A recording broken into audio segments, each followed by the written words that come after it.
Eddie Evans, and although I have never lived in the village of Troedrhiwgwair, here on the outskirts of Tredegar, it is my heritage. I am descended from a Thomas family, who were born and lived in the village, and still remains here today. My grandson, Gerald Thomas, was born in number 59 Troedrhiwgwair, back in 1948. This was a remarkably busy village, and once had 96 houses and approximately 500 residents. There were 2 streets, consisting of a top road that went from number 1 to number 84, then a lower row from 85 to 96. Troedrhiwgwair was built in 1863 for the immigrant workers moving here for the collieries and ironworks. The 1881 census shows that many families moved here from Somerset and North Wales.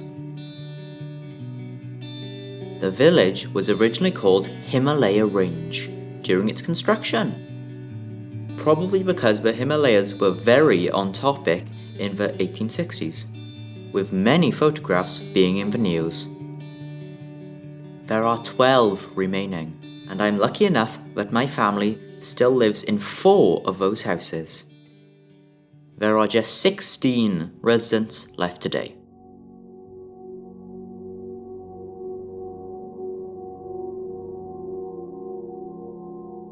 Now the village has less houses than letters in its name, and my mother lived in number 92. My grandson's sister Ray and his brother Fred still live here today, and are proud members of the village.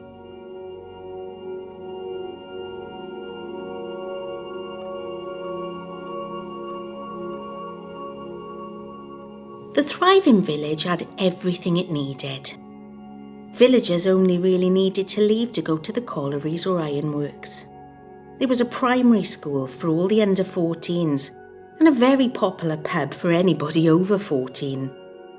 The village had a post office and 3 different shops. There was even a dairy and a bakery. Religion was important, and there have been 4 different places of worship over time. There was Armageddon Chapel, which closed in 1904 due to subsidence and was later demolished in 1910. There was the very impressive St David's Church, which was built in 1909 and lasted until 1976.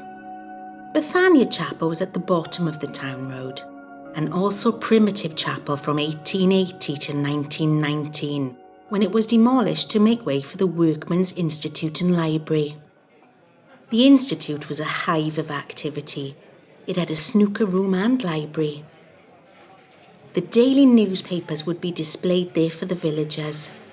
No women were allowed in, but allowances were made for an occasional whist drive or one of the monthly family dances. Only men over 14 were allowed. Billiards were played, and there were sometimes guest speakers. The Institute closed in 1958. The village had a bus service, and my grandfather Ray Thomas would drive the red and white vehicle and skillfully turn it at the end of the village. I say skillfully because anyone who has even tried to turn a car in that small space would know how tricky it can be. He drove the final bus to Trud in 1980. Troedrhiwgwair was once so idyllic that the BBC used it to film The Citadel and The District Nurse, as it depicted a typical mining village. You might wonder how such a bustling hive of a village could be turned into the quiet landscape that you see today. It began in 1973 with what would become a 20-year battle. Tredegar Urban District Council commissioned a geological survey of the mountain and concluded that it posed a hazard.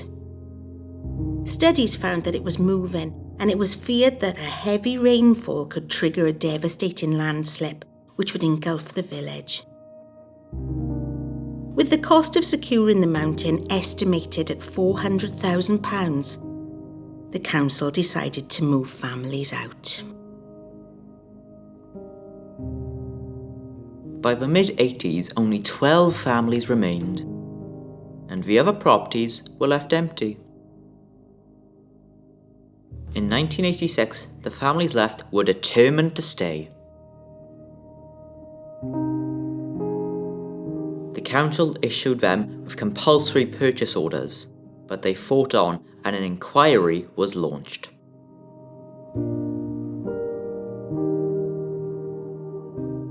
Finally, in 1988, the villagers were victorious and won the right to stay in their houses.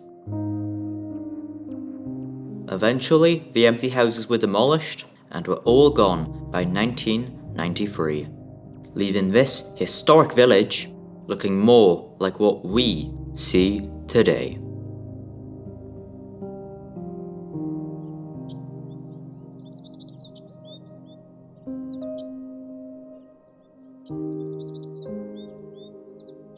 When the village of Troedrhiwgwair was built in the 1860s, it soon became apparent that the villagers living here had children.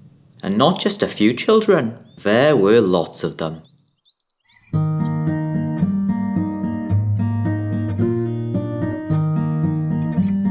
Anyone who now visits Tredegar might see this wall and remains here, and wonder what it once belonged to. You might be amazed to know that it was once a school, with 186 pupils. But even more thrilling than that was its Hollywood-style ending.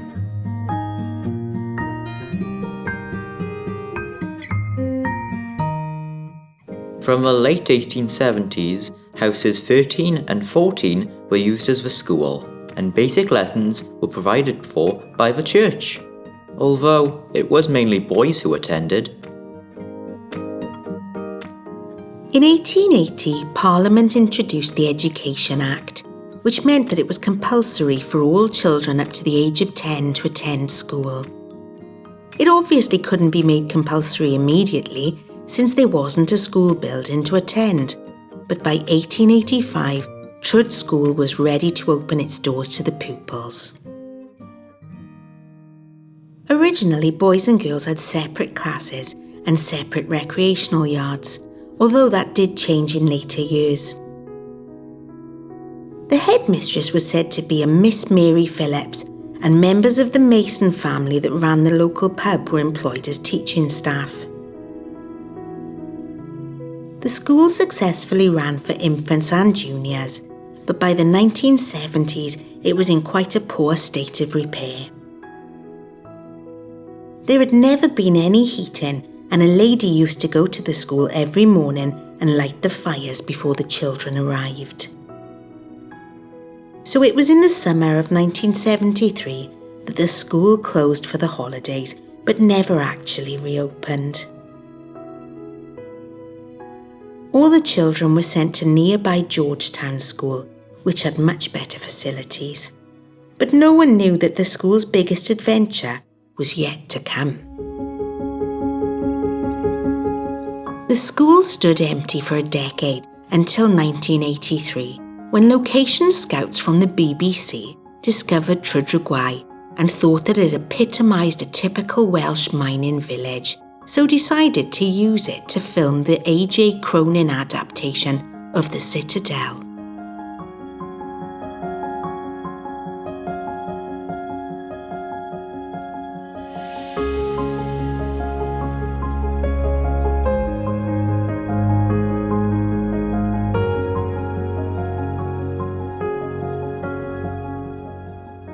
Later, the popular BBC drama The District Nurse was being filmed in locations around Tredegar. Soon, the small village of Troedrhiwgwair was invaded by cameras, crew, actors and props. The houses, many of which were already empty by this time, were all adapted to look like the 1930s. Plastic windows and doors were placed over the originals, and residents' living rooms went into darkness. Famous faces could be easily spotted walking down the streets, and you would be forgiven for thinking that the village had actually gone back in time. There were horses and carts and fake village shops. Hundreds of school children from the local primary were auditioned and used as extras. It was such an exciting time for this forgotten village. The empty school was once again full of children playing on the yard, and the sound of the school bell rang once more. However, it all had to draw to a close, and did so in such a climatic way. The school was due to be demolished, so it was agreed that the BBC could actually set it on fire for a thoroughly dramatic scene. It took place at night, and the flames could be seen for miles. But it was easy to believe that everything happening was real. What a way for this iconic building to end its days. Now, the chapter on the school has closed. And those days are just distant memories. The teaching staff are no longer with us. But their knowledge lives on in the pupils that remain, and the legacy of Troed School will never be forgotten.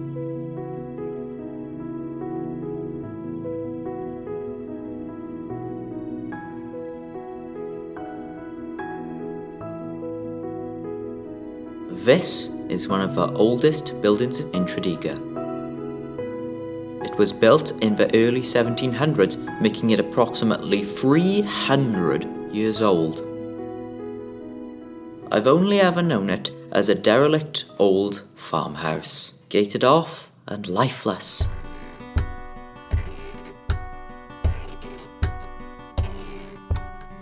However, it was once the heart of the village of Troedrhiwgwair, and has so many happy memories for anyone that visited it. The building was built long before the village, and was a working farm. It wasn't until the late 1860s when Isaac Mason acquired the farm buildings and turned them into the only public house south of the clock. He called it the Rock and Fountain Inn. It would later be known as just the Fountain Inn, but would be called the Farm by locals. In 1918, Isaac Mason's sons, Emrys and George, returned from World War I and took over the running of the pub. Although the pub would stay in the hands of the Mason family, it would be primarily because of Marjorie Gardner. Marge was born in number 44 Troedrhiwgwair in 1914. She left school aged 14 and was employed as a housekeeper and barmaid at the inn. She married George Mason, and together they ran the pub. Following the death of both Emrys and George in the 1950s, Marge became the landlady, which is what she stayed as until the end of the century. Marge was a much-loved member of the village. She lived with her dog and cats and only the customers for company for the next 40 years. Any children who visited the inn would call her Auntie Marge, and she would be known to give the local children Christmas cards with money inside. It was whilst Marge was the landlady that the farm saw some of its greatest times. The Royal Antediluvian Order of Buffaloes was based in the farm, with all the men of the village being enlisted when they came of age. Buffalo horns were displayed in the main room to mark this. It is said that when Aneurin Bevan was councillor in Tredegar, he would drink in the farm, and who could blame him? The majority of people from the bottom end of Tredegar would state that the farm was where they had their first drink. It would usually be a pint of cider, drank outside in the long grass. If there was any reason to celebrate, the farm was the first place that anyone would visit. The 1977 Silver Jubilee would see the entire village in fancy dress and head into the pub. There would be buntings strewn everywhere, music playing, and the barbecue barrels would be lit. No one would leave before midnight, and a good time would be had by all. It didn't always have to be a special occasion, as the villagers of Troed could make any occasion special. Everyone would join in and do their best to make the parties enjoyable. Fred Thomas would play the music, and the locals would get up to give a song or perform a star turn. There was fancy dress and Easter bonnet parades. If anyone had a visitor from out of town, the farm was where you took them to enjoy some local hospitality.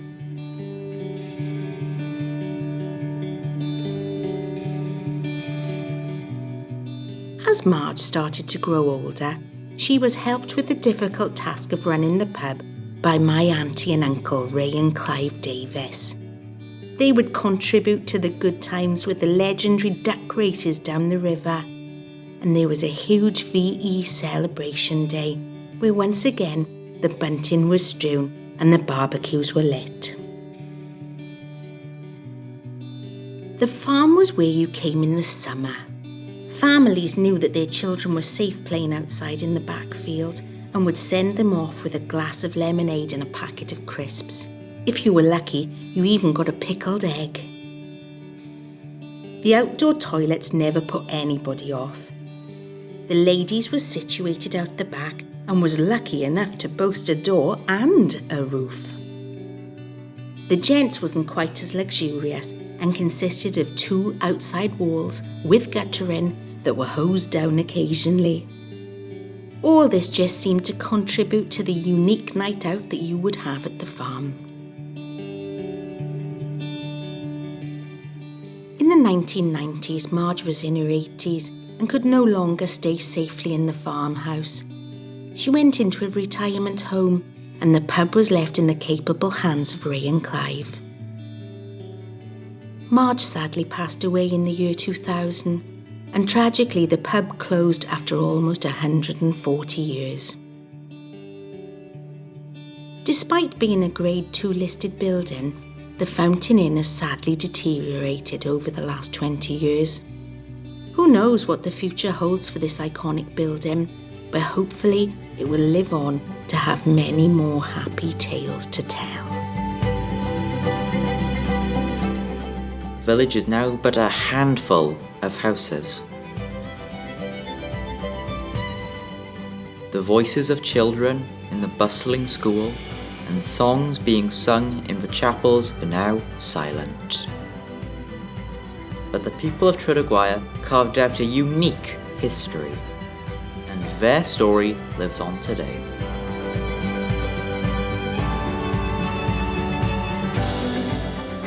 It certainly is a story to be told.